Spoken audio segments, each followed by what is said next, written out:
అన్నమయ్య జిల్లాలో ఎర్రచందనం స్మగ్లర్లు అరాచకం సృష్టించారు. కూంబింగ్ నిర్వహిస్తున్న టాస్క్ ఫోర్స్ సిబ్బందిని ఎర్రచందనం స్మగ్లర్లు కారుతో ఢీకొట్టారు.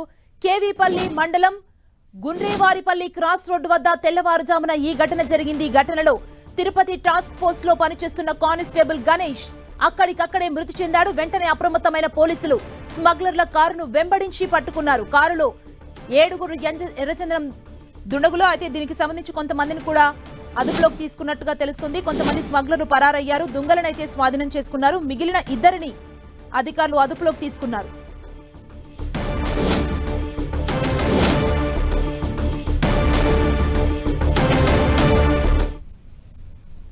అన్నమయ్య జిల్లాలో ఎర్రచందనం స్మగ్లర్లు అరాచకం సృష్టించారు.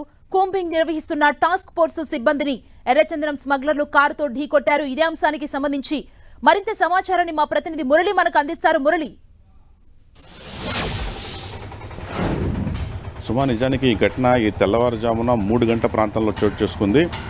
కేవీపల్లి వద్ద పెద్ద ఎత్తున ఎర్రచందనం స్మగ్లింగ్ జరుగుతుందన్న సమాచారం అందుకున్న తిరుపతి టాస్క్ ఫోర్స్ పోలీసులు నిన్న రాత్రే తిరుపతి నుంచి కేవీపల్లి గుండ్రేవారిపల్లి క్రాస్ వద్దకు చేరుకున్నారు.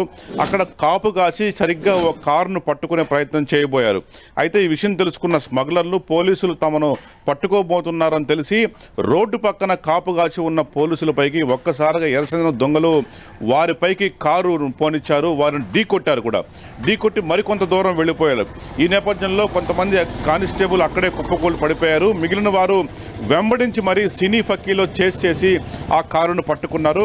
అయితే దురదృష్టవశాత్తు స్మగ్లర్ల కారు ఢీకొన్న ఘటనలో ఒక కానిస్టేబుల్ గణేష్ ఘటనా స్థలంలోనే మరణించారు. కానిస్టేబుల్ గణేష్ తిరుపతి టాస్క్ ఫోర్స్లో పనిచేస్తూ ఉంటారు. ఆయన సత్యసాయి జిల్లా వాసిగా తెలుస్తుంది. డిప్యుటేషన్ పైన ఇక్కడికి రావడం జరిగింది.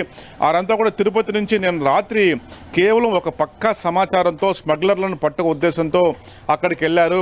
అయితే స్మగ్లర్లు మరింతగా బరి తెగించి పోలీసులపైకే తమ వాహనాన్ని పంపించడంతో ఈ దారుణ ఘటన చోటు చేసుకుంది. చిత్తూరు జిల్లాలో చాలా కాలం తర్వాత ఈ తరహా ఘటన వెలుగు చూస్తోంది. మొత్తం ప్రస్తుతం గణేష్ మృతదేహం పీలేరు ప్రభుత్వ ఆసుపత్రిలో ఉంది. అయితే ఈ పోలీస్ శాఖ ఈ ఘటన పట్ల చాలా సీరియస్ గా రియాక్ట్ అయ్యే పరిస్థితి కనిపిస్తోంది. ఎంతమంది స్మగ్లర్లను అదుపులోకి తీసుకున్నారు పోలీసులు? నిజానికి ఘటన జరిగినప్పుడు ఆ కారులో 5 స్మగ్లర్లు ఉన్నారు. 7 ఎర్రచందనం దొంగలు ఉన్నాయి. ఆ దొంగలను కారు వెనకాల నింపుకొని 5 మంది కూడా కారు నడుపుకుంటూ ముందుకు రావడం జరిగింది. ఎప్పుడైతే పోలీసులపైకి వాహనాన్ని పోలించి కొంత దూరం వెళ్ళిన తర్వాత వాహనాన్ని అక్కడే వదిలేశారు.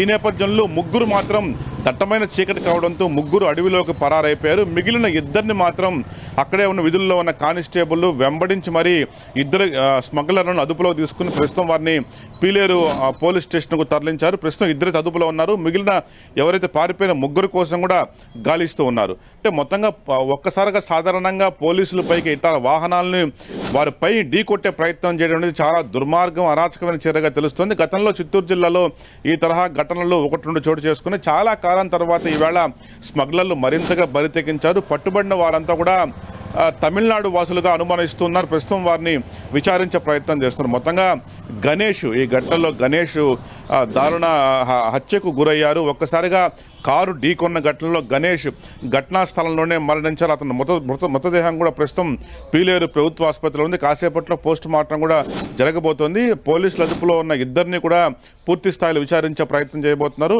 అక్కడే చిమ్మ చీకట్లో అడవిలోకి పారిపోయిన మిగిలిన 3 కోసం కూడా ప్రస్తుతం గాలింపు కొనసాగుతోంది. సుమా, థ్యాంక్ యూ మురళి.